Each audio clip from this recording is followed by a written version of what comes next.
Hello, I'm Timothy Bird, and I'm here on Vanderbilt University's campus with Mr. Edward Wisdom. I recently had the honor to attend and collaborate on a forum that we had here, the Gentleman's Agreement to the Rebirth of a Black Man. Very, very strong, empowering statement, and today we're going to let Brother Ed Wisdom, expound on that. So let's get right into it. The Gentleman's Agreement, the Rebirth of the Black Man. Right. Tell the world what was going through your mind and what actually empowered you to come up with this. Well, one of the things I had started myself working on a book that I'm still working on entitled In Search of Wisdom. It's a book about myself, and it's an introspective view. And as I was going through that introspective view, where I was just kind of thinking of the philosophical and psychological states that really shape the way I approach life, I kept coming back to some scripture that I had read. That's in Luke 1:17 and refers back to Malachi 4:6. And it says, just like Zechariah, who acted in the power and spirit of Elijah to turn the hearts of men to their children. And I kept coming to that scripture as I was thinking about what turned my heart to raising my son, because I raised him in a household as a single parent. Mm-hmm. And his mother involved very closely, but he was in my household. And so I came up with the Gentleman's Agreement to depict the black man or any man standing on his integrity without any kind of child support decrees or divorce documentation, parole stipulations or probation stipulations, just act on sheer integrity. So that's kind of where I came up with the concept, the Gentleman's Agreement. And then the Rebirth of the Black Man was just a Renaissance type of movement to get more individuals to think on those terms. Nothing to do actually with the raising part of it. Kids know what's right and wrong. It's the behavior. In order for us as black men to help our kids, we have to get their attitudes right. You know, if they're gonna be disrespectful to their own parents, you know they're gonna be disrespectful to the teachers and whoever else they come in contact with. And what we do is we go out and we talk, look here, little bro. You don't talk to me like you talk to somebody else. And that's how you have to do it. But you also have to understand how they're being raised. This rap music, they dress code, the SAG. You know, we gotta be real careful on how we come to them. But we have to let them know what they're doing and how they're dressing and how they acting is wrong. But you cannot come at them hard. Real hard like that. That runs them away. In these schools, the kids just want to be loved. That's all. They just want to be loved. When we show up, we'll get in the car, me and Ed sometime, and go to 4 or 5 kids' house in one day. And they light up just to see us. The mothers light up just to see us. Glad for a male to be around.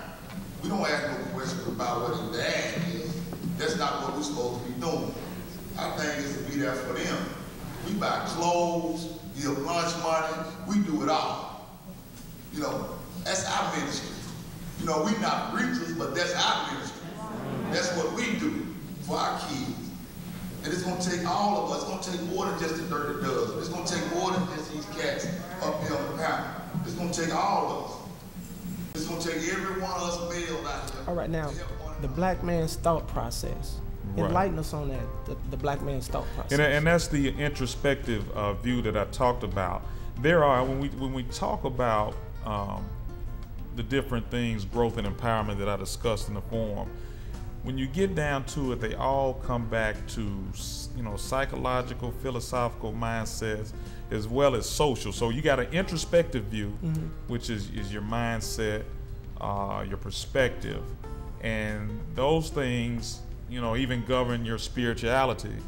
And then you've got this social state, and those are the extrospective things that affect us. And for any individual, man or woman, black or white, you have to decide if you're going to allow the state of society to impose upon your physical state or if you're going to allow your physical state, your philosophical perspective to impose on society. Okay. Let me just quote this that you said in the forum, lest I come and strike the earth with a curse. What is this curse that you're talking about?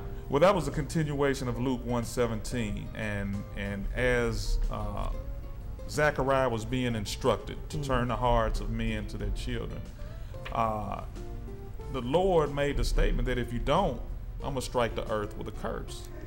And I took a step back as I read on in that, and I said, okay, let me really think about, okay, what is this curse? When an individual has the ability to, does not act to turn the heart of men to their children. Does that tie in with the generational curses? And that was one of the things that, I think it does when you think back on generations. One of the things that happened to Zechariah, because he didn't act as the Lord told him to, he lost his ability to speak. And what has happened over the years is the black man's voice has disappeared. So that's where I brought where I was able to link the two.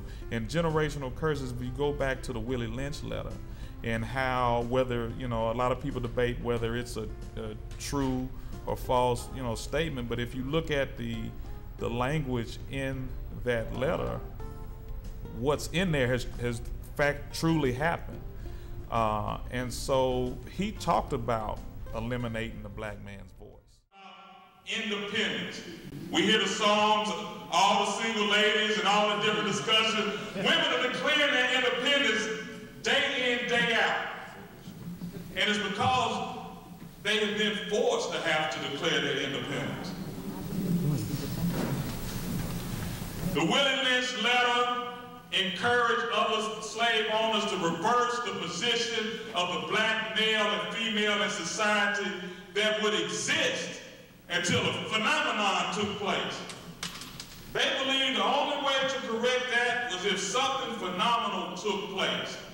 And the experts back in 1712 realized that there was a potential I think of over a phenomenon. time we've seen more and more and more. There are actually, I don't know what the numbers are exactly, but when I say more, you see the ramifications more of the black man being absent in children's lives. Okay, the new Jim Crow. Right. Expound on it. Tell the world what you're talking about when you say the new Jim Crow. Now, the new Jim Crow is actually a book title of a book that Michelle Alexander wrote. And when she speaks of the new Jim Crow, there's a point in time where we were, separate in society because we were slaves during slavery. We were separate in society because we were colored. And that was during the Jim Crow era. And then as they did away with Jim Crow laws, they started, we were able to be separated, a lot of us, as felons. There are a lot of effort put into the legal system to label as many individuals as felons as they possibly can. Especially for individuals who don't know their rights legally. So this means that the prisons all around is becoming big business? The prisons are becoming a big business. More and more prisons around the country are becoming private owned. Privately owned. And just as we know, for any private owned corporation, the goal is to have profit margins. And the same is true in the prison system. They want to operate at full or as close to full capacity as they possibly can. And to be able to do that, the prisons need more prisons at capacity, and we are making it easy for them. Because a lot of our black males are committing crime after crime after crime. And one of the things that we don't understand, and like I said, I won't get into the judicial and the legal system and all that, because that's what this forum is not for that, it being a following forum. But one of the things that we have to do on top of bettering ourselves socially and emotionally and psychologically and spiritually and financially, we have to become more in tune to our rights as civilians.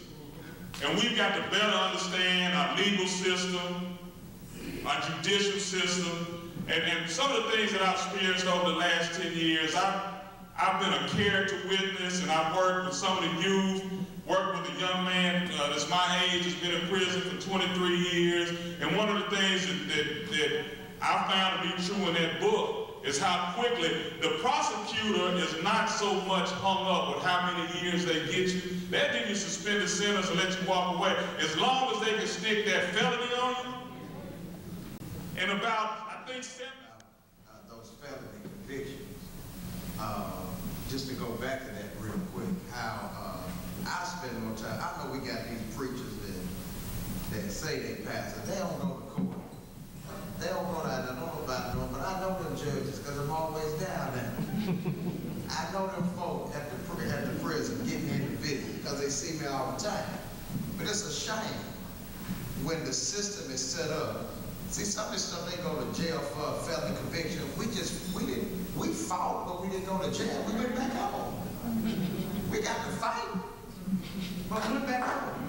We didn't go to jail and get a felony conviction for attempted murder.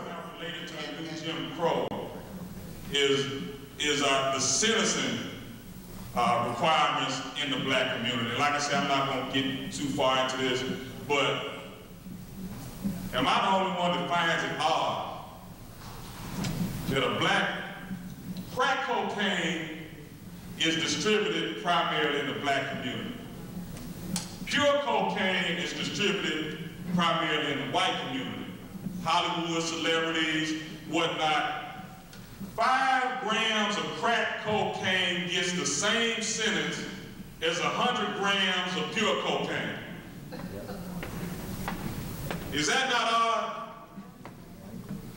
And the thing that they push is that, you know, that the crack cocaine is more destructive, but a lot of our black leaders push, you know, nationally, that is just another way that they can stick us with a felony quicker, get us time, get us out of the system. Because once we become felons, we can't vote, we can't get the same jobs.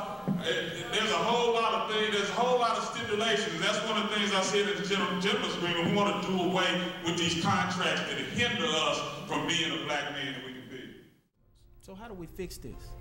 You know, one of the things we do is you know, that's why I call this the rebirth, is we have to create a cultural movement where we start better educating individuals, and I'll go through the different things that we focused on in the forum, and that's educating them socially, you know, psychologically, emotionally, spiritually, financially, and even ongoing, understanding more legally and judiciously, politically, and then there's got to be more from an educational perspective. Raising the children, especially young men, we carry over personal transgressions against that brother.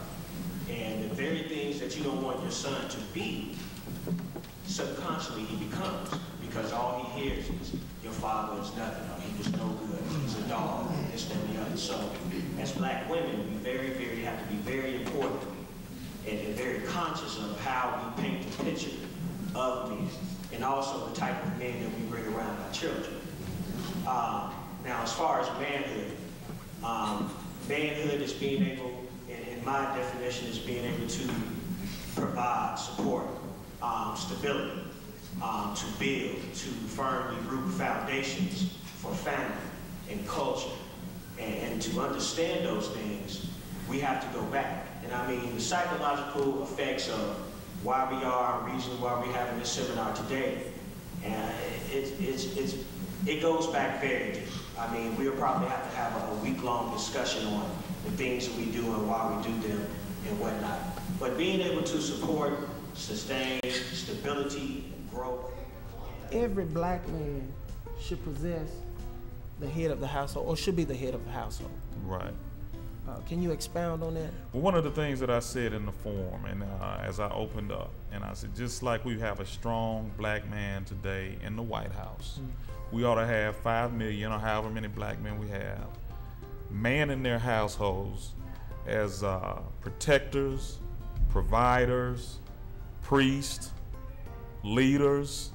You know, it goes on and on what our roles are as heads of the household, and we have to embrace those things and want to be that leader, not just in the household, but in society. Regardless if there's a man in the household, because there's a lot of men out there who were raised without a father, who still grew up to become respectful men. They may have some difficulties making some man-like decisions, but being a gentleman, being respectful to others, is something you can learn from your mother.